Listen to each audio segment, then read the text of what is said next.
तो देखिए हम इसमें ये जानेंगे कि श्रृंगार रस के अवयव। श्रृंगार रस के अवयव का मतलब ये होगा कि श्रृंगार रस के लक्षण हम कह सकते हैं उसे। जैसे हर एक चीज़ का कुछ न कुछ लक्षण होता है।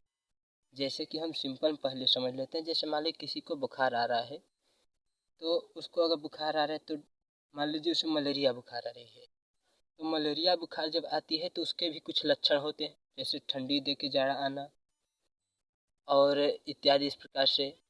तो ये जो होते हैं उसके लक्षण होते हैं। अब जैसे विद्यार्थी के लक्षण हम कहते हैं विद्यार्थी के अवयव, तो विद्यार्थी के भी कुछ अवयव होते हैं। जैसे कि मान लीजिए उसे सुबह टाइम से जाग जाना और प्रतिदिन स्नान करके स्कूल जाना। इस प्रकार के तमाम विशेषताएं, तमाम इस प्रकार के जो अवयव होते हैं वो देखने को मिलते हैं। इसी प्रकार हम अभी तक सब कुछ में अवयव होते हैं, तो इसी प्रकार श्रृंगार रस में भी कुछ अवयव होते हैं, तो उसको हम देखेंगे। तो श्रृंगार रस के अवयव कुल कितने होते हैं? 5 होते हैं, जो यहाँ है 1 2 3 4 5। श्रृंगार रस के जो अवयव होते हैं वो 5 होते हैं। तो पहले तो ये देखिए उसके अवयव कई ठो होते हैं और कौन कौन। 5 होते हैं। पहला आश्रय, दूसरा आलम्बन, तीसरा उद्दीपन, चौथा अनुभाव, पांचवा संचारी भाव। तो हम अब ये देखिए कि ये तो जान गए आश्रय, लेकिन अब ये हुआ कि आश्रय, आलम्बन, उद्दीपन, अनुभाव, संचार, इसको याद कैसे किया जाए, कैसे याद करें। तो इसको समझने के लिए थोड़ा ऐसे समझिए आप कि जैसे आश्रय, आश्रय माने क्या होता है? तो आश्रय माने क्या होता है? नायक।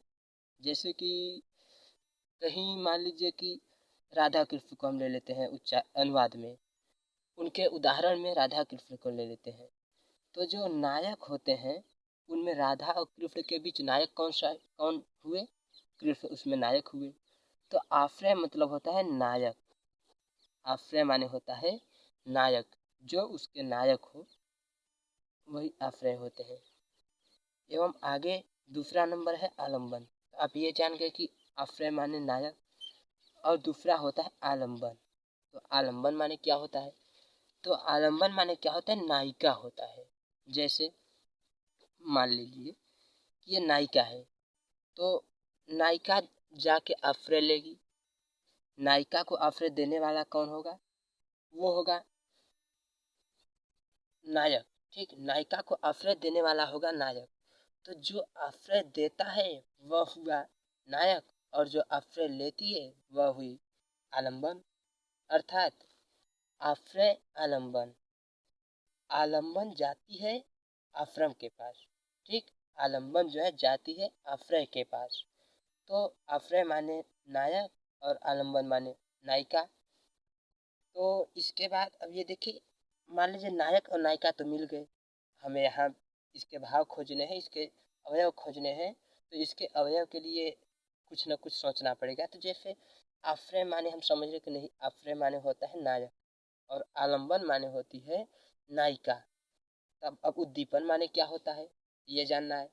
तो उद्दीपन माने क्या होता है ये जानिए कि उद्दीपन को आप ऐसे समझिए कि उद्दीपन, दीपन। ठीक, जैसे कि द्वीपन, उद्दीपन हमें बोलते समय ऐसा मतलब लग रहा है कि जैसे कुछ दीप जले। तो उद्दीपन का मतलब होता है भाव जागृत होना। जैसे मान लीजिए नायक है और नायिका है, राधा है और कृष्ण है। वो दोनों राधा और कृष्ण के बीच में जो एक भाव जागती है, जो एक अलग प्रकार की महसूस होती है, फीलिंग होती है, जो उसी फीलिंग को हम क्या कहते हैं? उद्दीपन। जैसे मान लीजिए कि राधा और कृष्ण हैं, आपस में वो दोनों बात कर रहे हैं।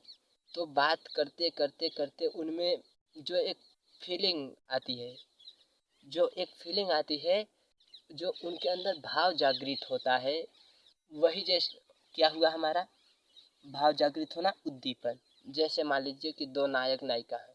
ठीक, उनके मन में कोई सवाल आया कि हमें यहाँ जाना चाहिए, ऐसे थोड़ा घूमना टहलना चाहिए। तो वो जो घूमने टहलने वाला भाव उनमें मन जागा, तो वही क्या है? उद्दीपन।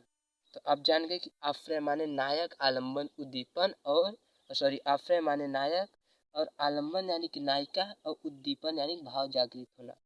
जो नायक है वो हुआ आश्रय, जो आलम्बन है वो हुई नायिका। अब आलम्बन और आश्रय के बीच, मतलब कि नायक और नायिका के बीच जो मन में भाव जागते हैं उसी भाव को हम क्या कहते हैं? उद्दीपन। जो उनके मन में भाव जागते हैं उसी भाव को हम कहते हैं उद्दीपन। तो अगला चौथा नंबर आता है अनुभाव। अब ये कहें कि नायक तो हो गया, नायिका भी हो गई और भाव जागृत होना अर्थात उद्दीपन भी हो गया। अब उद्दीपन के बाद क्या होगा, अर्थात जब उनमें भाव जगा तो भाव जगने के बाद क्या होगा? तो भाव जब उनमें जागेगा तो क्या करेंगे वो दोनों आपस में? अनुभव करेंगे।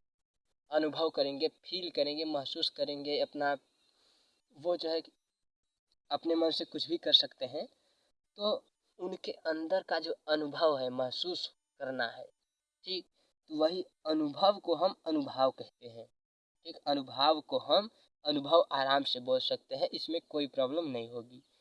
तो अनुभव माने अनुभाव हो गया, ये तो कन्फर्म हुआ। तो क्या है कि अनुभव हम किसको कहते हैं?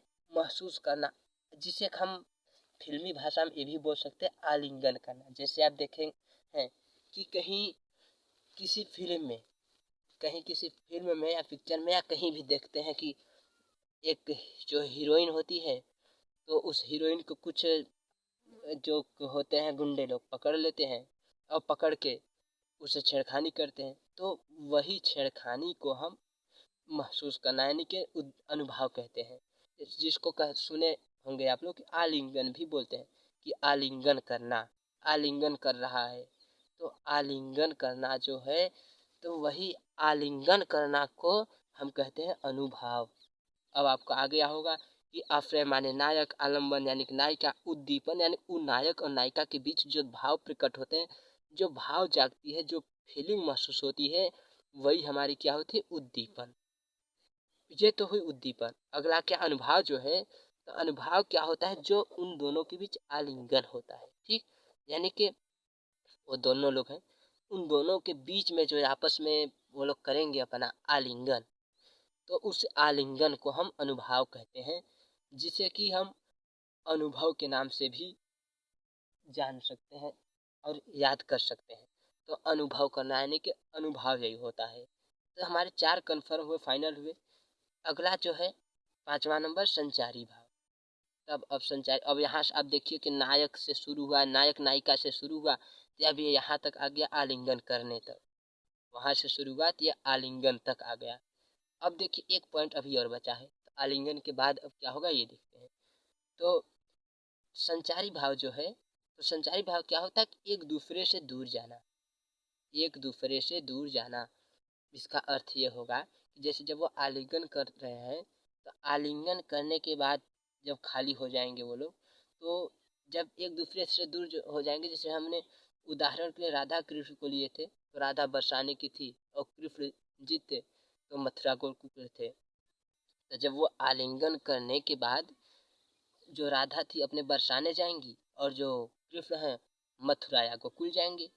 तो पहले वो देखिए कि आलिंगन कर रहे थे, आलिंगन करने के बाद वो क्या एक दूसरे से दूर जाने लगे, वो अपने और वो अपने, यानी कि उसके बाद क्या कि जब अलग होने लगे दोनों, तो उसी को हम कहते हैं संचारी भाव। उसी को यानी जब एक दूसरे से अलग होने लगते तो उसी को हम क्या कहते हैं? संचारी भाव। तो हम जाने कि नायक क्या हुई? आश्रय, नायिका क्या हुई? आलम्बन, भाव जागृत होना क्या हुआ? उद्दीपन, महसूस करना यानी आलिंगन करना क्या हुआ? अनुभव। और संचारी भाव क्या हुआ?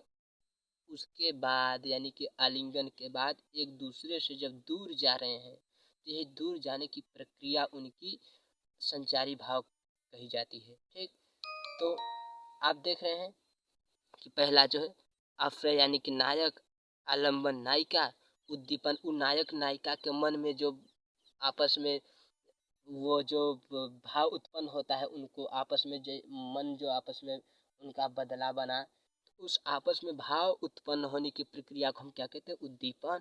और जब भाव उत्पन्न हो गया, तो वो भाव उत्पन्न होने के बाद आलिंगन करना भी शुरू कर दिए, तो उसी आलिंगन करने को हम क्या कहते हैं?